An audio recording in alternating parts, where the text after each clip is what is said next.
예수님께서 하신 말씀입니다.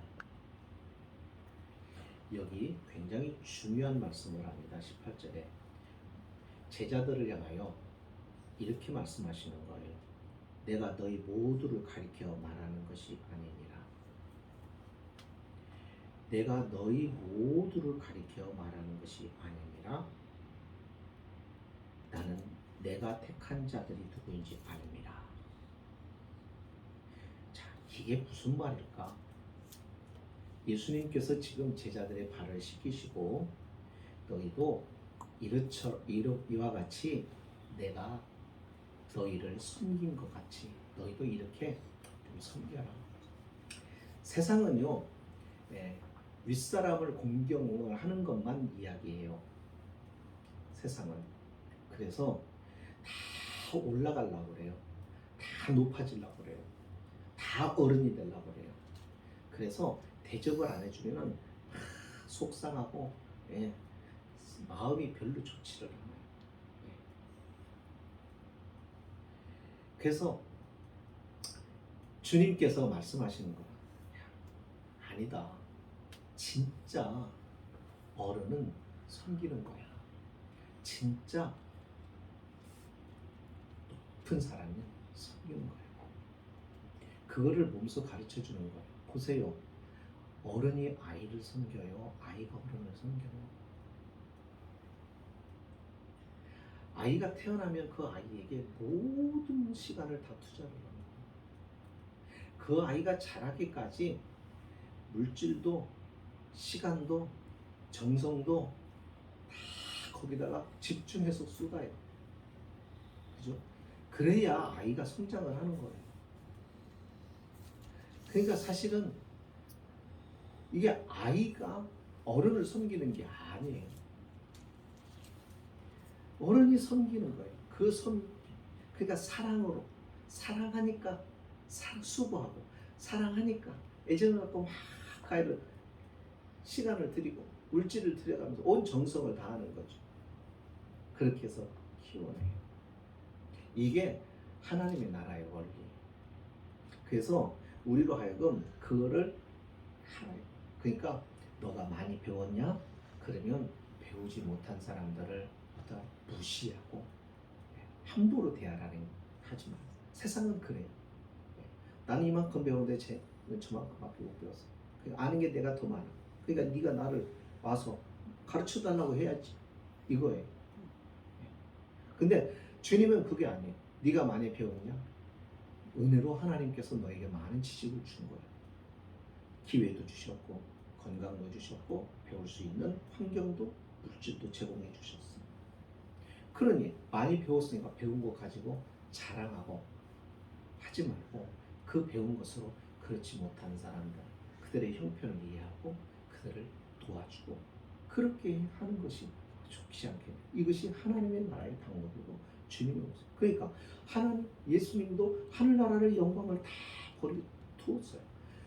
천사들의 찬송도 다 물리셨어요. 그리고 스스로 이 세상에 우리와 같은 모습으로 오신 거예요. 그래서 우리에게 구원이 있고 우리가 하나님의 자녀가 되고 우리가 영생의 복을 누리게 된 것이잖아요. 그렇게 내가 너를 위하여 이렇게 했던 것처럼 너도 그와 같이 해야지 않겠느냐 하는 의미로 어떻게 했어요? 못 알아들으니까 말로 다 이것을 하면 설명 못 깨달으니까 행동을 통해서 눈으로 직접 보도록 그렇게 경험을 통해서 주님이 각인시켜주는 거죠. 예. 우리는 어떻습니까? 믿음 생활할 때 하나님 말씀을 읽어요. 알아요. 아는 대로 다 살아요? 아니요. 왜요? 각인이 안 되는 거예요. 다시 말하면 그 말씀이 머릿속에 있고 가슴에 있어 내 인격을 막 움직여야 되고 내 인격에 막 도전을 주고 말씀대로 살지 않으면 그것이 때때로는 부담으로 여기지 않는데 전혀 안 그래요. 그냥 아는 것만 있는 거. 그러니까 그런 식의 믿음의 생활이니까 이거는 어떠한 이적도 기적 같은 것도 일어나지 않고요. 하나님의 역사도 없는 것 아닐까요? 요즘에 많은 그런 생각들을 해봐요. 여기 이 말씀이 그거예요. 내가 너희 모두를 가리켜 말하는 것이 아니니라. 자, 그 내가 모두를 가리켜서 너희 모두를 가리켜서 하는 말이 아니다 하면서 그 다음에 그 말이 무엇인가를 얘기를 합니다. 그게 뭐예요? 내가 택한 자들 내가 누구인지 아는데 그러나 내 떡을 먹는 자가 내 발꿈치를 들었다.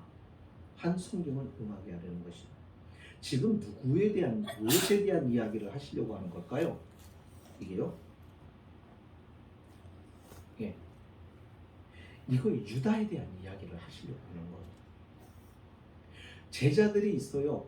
12명의 제자들이 있는데 너희 모두 지금 제자들한테 하는 거예요. 너희 모두를 가리켜서 말하는 것이 아니다. 그러면서 하는 말이 뭐예요? 너희 모두가 아니고 어떤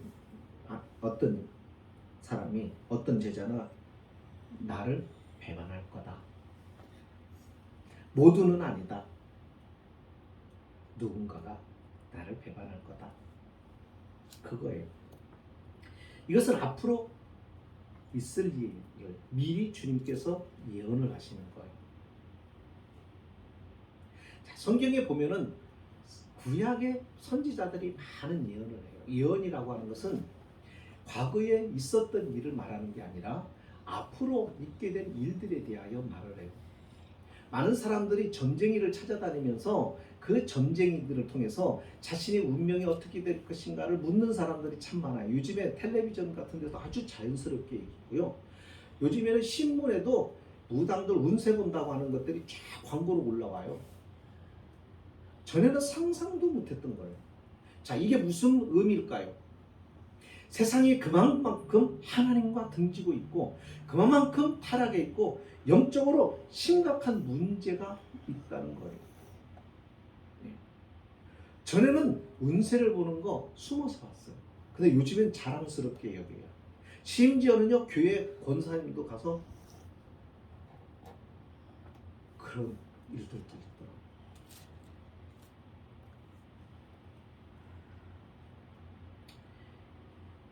자, 이처럼 자신의 미래의 운명에 대해서 알고 싶은 사람들이 많이 있어요.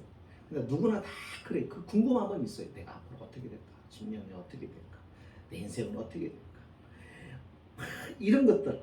예. 특히 젊은 사람일수록 잘 일이 안 풀리는 환경에 있는 사람일수록 어려운 처지에 있는 사람일수록 자꾸 자신의 어떻게 언제 자신은 이 어려움 속에서 헤어날 수 있을까라고 하는 것을 알고 싶어서 자꾸 미래에 대해서 궁금해하는 사람들이 많죠.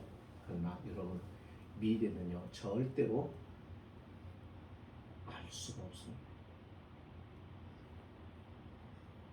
귀신들도 알 수가 없습니다.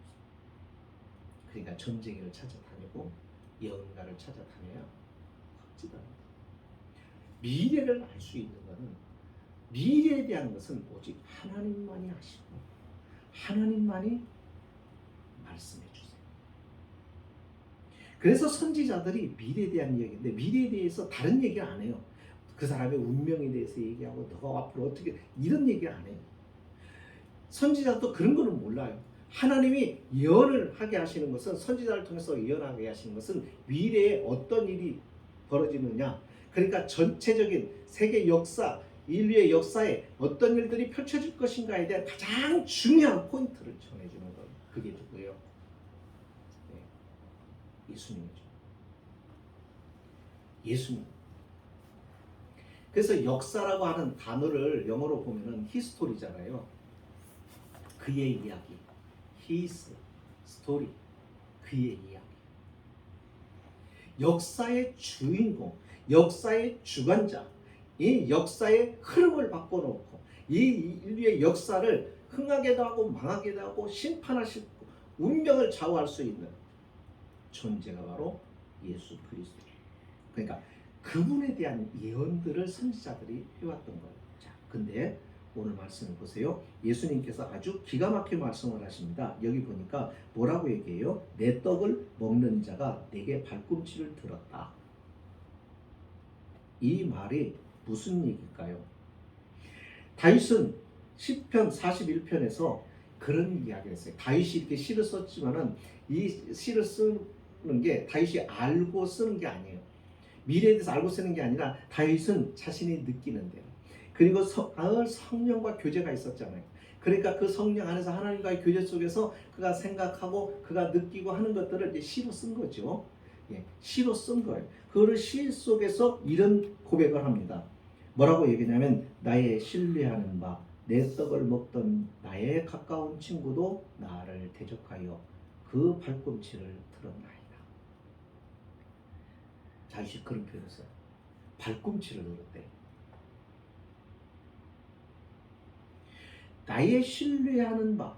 그러니까 발꿈치를 들었다고 하면은 이게 무슨 뜻인지 잘 모르겠는데 앞에 내용을 보면은 금방 알 수 있어요.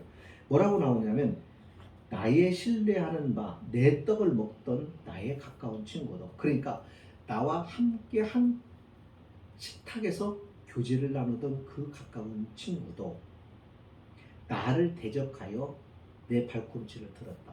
그러면 무슨 얘기예요? 가까운 친구가 나를 배반했다. 그 얘기입니다. 자, 다윗이 왜 이를 시를 썼을까? 라고 생각하고 보니까 다윗의 일생에서 배신당한 일들이 여러 번 있었는데 그 중에 자기 친구라고 얘기한 사람이 누구였냐 보니까 아이도벨이에요. 사무엘 17장에 아이도벨이 나와요. 사무엘 15장, 16장, 17장에 쭉 내용을 보면은 거기에 아이도벨이라고 하는 사람이 나와요. 길게 설명할 수는 없지만 중요한 것은 아이도벨은 다윗의 책략자였어요. 다윗 가장 가까운 측근이었어요. 다윗과 함께 어떤 계획을 세우고 다윗에게 어떤 조언도 하고 하는 가까운 친밀한 관계였어요. 어떤 학자에 의하면 이 사람이 아이도벨은 그 밧세바 있잖아요. 밧세바의 조부였다라고 그렇게 주장하는 학자들도 있어요. 그러니까 처갓집 식구인 거예요. 그러니까 얼마나 가까웠겠어요. 옛날에는 왕들이 가장 가까이에 가장 신뢰할 만한 사람들을 두잖아요. 근데 그가 어떻게 했어요? 배반합니다. 다윗의 아들인 압살롬이 아버지에 향해서 반기를 들 때 그때 압살롬이 이 아히도벨에게 자기를 도와서 이 일을 성취할 수 있도록 해달라고 하니까 아히도벨이 다윗을 배반하고 압살롬에게 책략자로 들어가요. 나중에 이것을 안 다윗은 하나님 앞에 뭐라고 기도하느냐면 사무엘하 15장에서 이렇게 기도하요. 여호와여 원컨대 아히도벨의 모략을 어리석게 하옵소서. 그렇게 하나님 앞에 기도했어요. 아히도벨의 모략을 어리석게 만들어 달라고 기도했어요. 결국 아히도벨은 다윗을 제거하려고 계획을 세우는 가운데 그가 다윗의 아들인 압살롬에게 제안을 합니다. 내가 다윗 왕은 당신의 아버지를 제거해서 압살롬 당신이 왕이 되는데 큰 공을 내가 세울 수 있도록 하겠다. 그러면서 군사를 요청을 해요. 그때 후셋 사람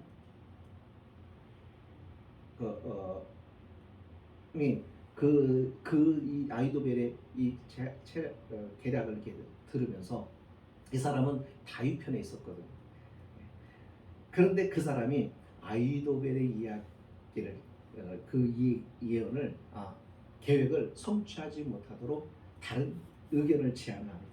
다윗 왕은 웬만해서는 우리가 다윗 왕을 없애려고 하면 조심해야 됩니다. 그는 아주 지혜롭고 그리고 그를 따르는 군사들은 아주 용맹스럽을 뿐만 아니라 충성스럽기 때문에 함부로 어설프게 다가갔다가는 오히려 역공을 당합니다.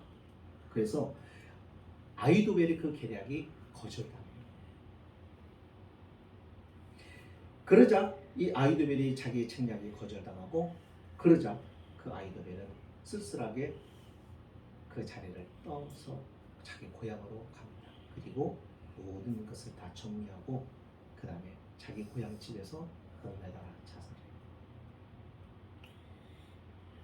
자, 아이도벨의 이야기를 그것을 다윗은 시에서 기록한 거예요. 근데 그 시를 누가 인용을 하시는 거예요? 예수님이 인용을 하시는 거예요. 예수님이 인용을 하시는 데는 어떤 의미가 있는 거예요? 나도 다윗과 같이 나를 배반하는 자가 있다라는 얘기예요. 그러니까 이 배반이 자 제자들을 앉혀놓고 너희가 다는 아니다. 다 그런 게 아니야. 너희 중에 하나가 있다. 그 얘기를 하시는 거예요. 자, 여기서 우리가 하나를 생각해 봅시다. 유다는 어떤 사람인가요? 유다는 예수님과 3년 동안 함께 있었던 사람이에요. 유다는 어쩌면 예수님께 제자들에게 신뢰를 얻었는지 몰라요. 그러니까는 재정을 맡겨놨죠. 예. 그래서 재정 관리를 하고 있었어요. 자, 그는 예수님을 따라다니면서 예수님 말씀을 다 들었겠죠. 예수님의 유명한 말씀들, 설교들 다 들었습니다. 자, 다른 사람도 아닙니다. 주님이 하신 말씀을 직접 들었습니다. 뿐만 아닙니다. 주님이 행하신 기적을 다 보았습니다. 경험했습니다. 그런데요, 그는 주님을 배반했던 거예요. 여러분 이상하지 않아요? 우리는 그래요. 아니, 우리는 주님을 직접 못 봤어. 우리는 주님께로부터 직접 말씀을 듣지도 못했어. 우리는 주님이 행하신 기적을 직접 경험도 못했어.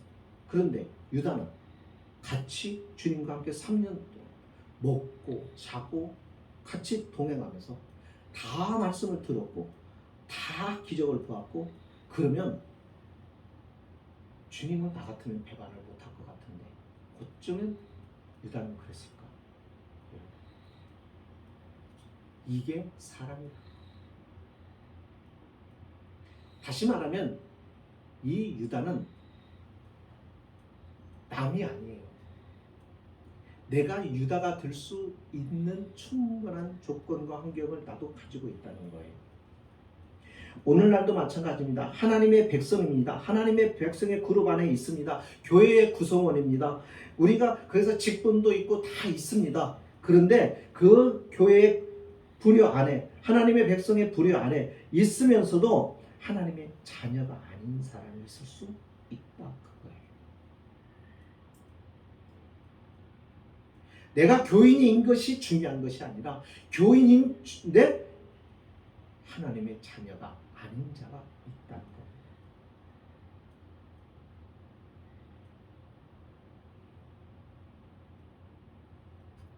예수님처럼 능력 있는 분이 어디 있어요? 예수님의 말씀에 직접 들었으면 감동 안 받는 사람이 어디 있겠어요? 그런데도 불구하고 이렇더라.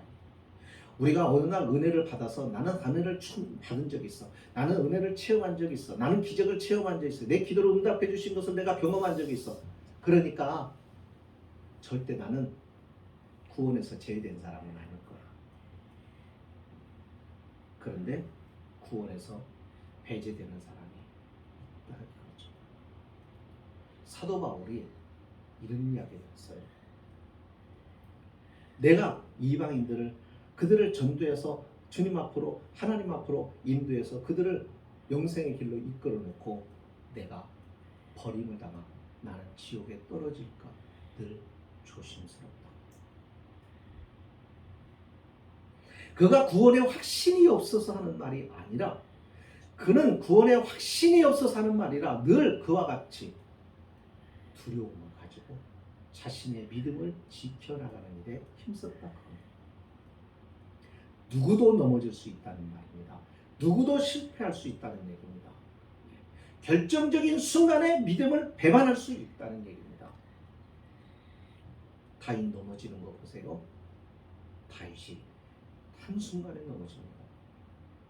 이것이 우리에게 보여주는 이유가, 성경은 왜 이와 같이 실수하고 넘어지고 그 신앙의 위대한 사람들이 실패하는 것을 왜 굳이 기록해서 우리에게 보게 하고 읽게 하고 듣게 하느냐? 다윗도 그랬다. 아브라함도 그랬다. 그러니 너도 예외가 아니라는 것을 늘 기억해라. 그겁니다. 그래서 신앙생활이 신중해야 되는 거고, 내가 믿음이 있다, 어느 날 은혜를 받았다 하는 것으로 벌쩍벌쩍 날뛰면 안 된다. 그런 의미예요.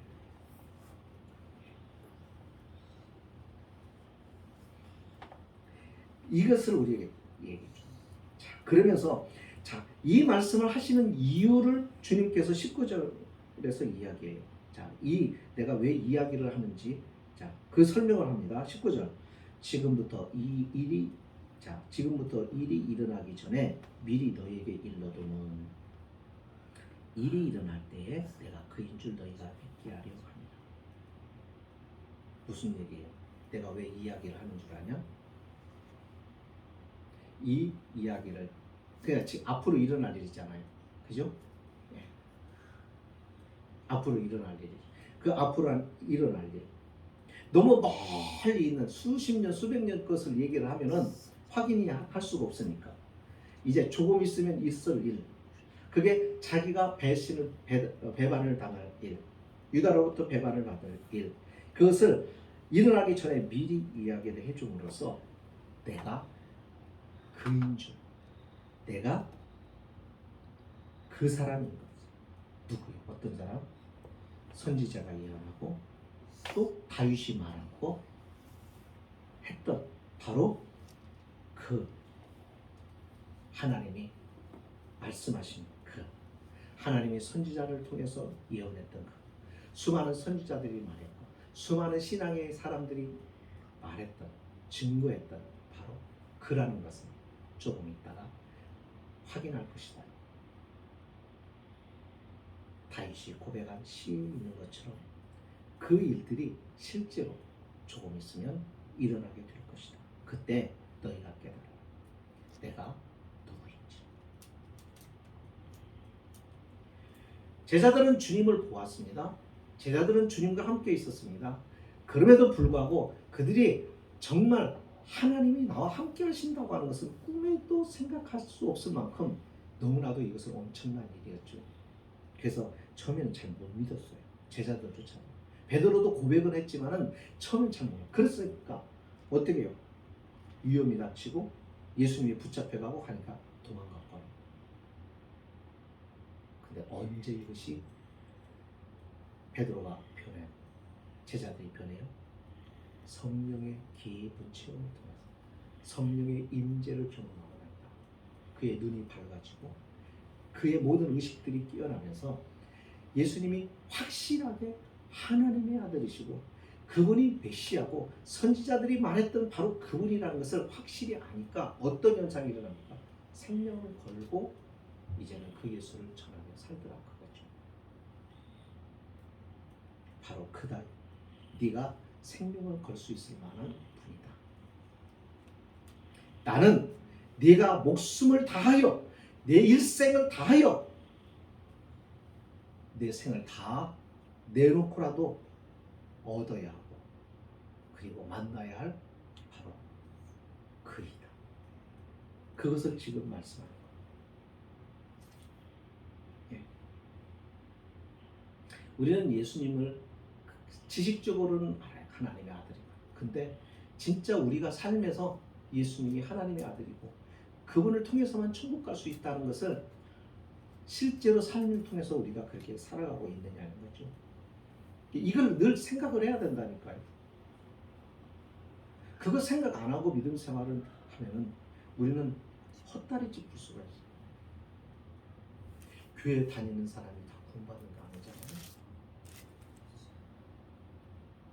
목사라고 구원받는 거 아니잖아요. 그래서 우리는 늘 목사든 장로든 권사든 누구든 간에요. 기본적으로 가져야 될 생각이 뭐냐면 항상 우리의 구원을 두렵고 떨림으로 이루어가야 된다는 거죠. 이 긴장이 풀어져 버리면 우리는 믿음에서 떠날 수가 있는 거예요. 누구처럼? 유다와 같이. 예수님의 제자였지만 그는 그 제자들의 부류에서 지냈지만 결국에 그는 주님을 배반합니다. 이와 같은 일이 오늘날에도 많이 일어납니다. 죽음이 임박했을 때 그렇게 잘 믿은 것처럼 여겨졌던 사람이 주님을 모른다고 부인할 때가 있어요. 저는 그런 사람, 죽음이 다가오니까 두려워서 어떻게 할 줄을 모르고 그런 사람들이 있어요. 참. 그러면서 주님께서 마지막에 이런 말씀을 하십니다. 그게 이제 20절의 말씀입니다. 결론적으로 주시는 말씀이에요. 내가 진실로 진실로 너에게 이르노니 내가 보낸 자를 영접하는 자는 나를 영접하는 것이요 나를 영접하는 자는 나를 보내신 이를 영접하는 것입니다. 무슨 말씀일까요? 이게 무엇을 말하는 것일까요?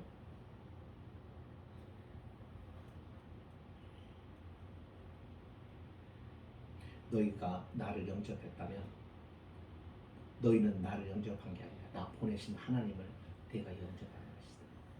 너희가 내 말을 듣는 것은 내 말을 듣는 차원에서 끝나는 게 아니라 너는 정말 나를 보내신 이에 그 하나님, 성부 하나님의 그 뜻을 순종하는 것이다. 그와 마찬가지로 나도 너희에게 이 권한을 준다. 너가 가서 말을 전하고 나에 대하여 설명하고 나를 전하는 그곳에 너는 내가 너를 보내는 것이고 그러니까 너는 그것을 기억하고 가라. 내가 스스로 말하는 게 아니고 너는 나가 보낸 자다. 그러니까 한마디로 말하면 너는 나의 특별한 사람이다. 보냄을 받은 특별한 사람, 특사와 같은 존재. 자, 그러니까 이걸 통해서 예수님은 유다의 잘못을 책망하려는 것이 아니라 뭘 얘기하는 거예요? 나머지 있는 제자들에게. 자, 다윗이 썼던 그 시편에 기록된 예언이 오늘 이렇게 너희 앞에서 성취되는 것을 너희가 볼 때 내가 누구인지 너희들은 이제는 확인 받을 것이다. 바로 하나님이 말씀하시고 선지자들이 말씀하고 그다고 하는 확실한 증거를 보여주십니다. 그러니까 이제는 내가 가라고 하는 것에 내가 전하라는 것에 내가 하라고 하는 말에 너희가 따라가라. 그래 너는 너만 가는 것이 아니라 너는 나의 말을 가지고 전하는 자이기 때문에 너를 대접하는 사람, 너를 대하는 것, 그것은 너를 대하는 것이 아니라 그것 나를 대하는 것으로 내가 여기고 나에게 나중에 그것을 상으로 내가 그것을 벌로 내가 갚아주겠다. 그러니까 너는 나의 든든한 백그라운드를 가지고 나가라 하는 격려의 말씀입니다. 오늘 우리가 이 시대에 살아갑니다. 우리는 주님의 사람으로 살아갑니다. 이것을 항상 기억했으면 좋겠어요. 우리는 주님이 보내신 세상에 보내신 사람들이 그냥 세상에 사는 사람이 아니라 주님이 나를 보내신 사람. 그렇기 때문에 오늘 우리는 이 세상에서 담대함으로 주님에 대하여 전하고 주님을 말하고 그렇게 살아야 할 사람입니다. 사람이 누군가의 부탁을 받고 온 것이 아니고 누군가가 대가를 주겠다고 해서 왜요? 이 자리에 이 하나님의 사람으로 살아가는 게 아니라 우리는 주님의 세상에 파송한 하나님의 사람이다. 이것이 늘 우리가 세상을 살아가면서 얻게 되는 힘이고 능력이 되었으면 좋겠습니다. 기도하십니다. 거룩하신 하나님 감사합니다.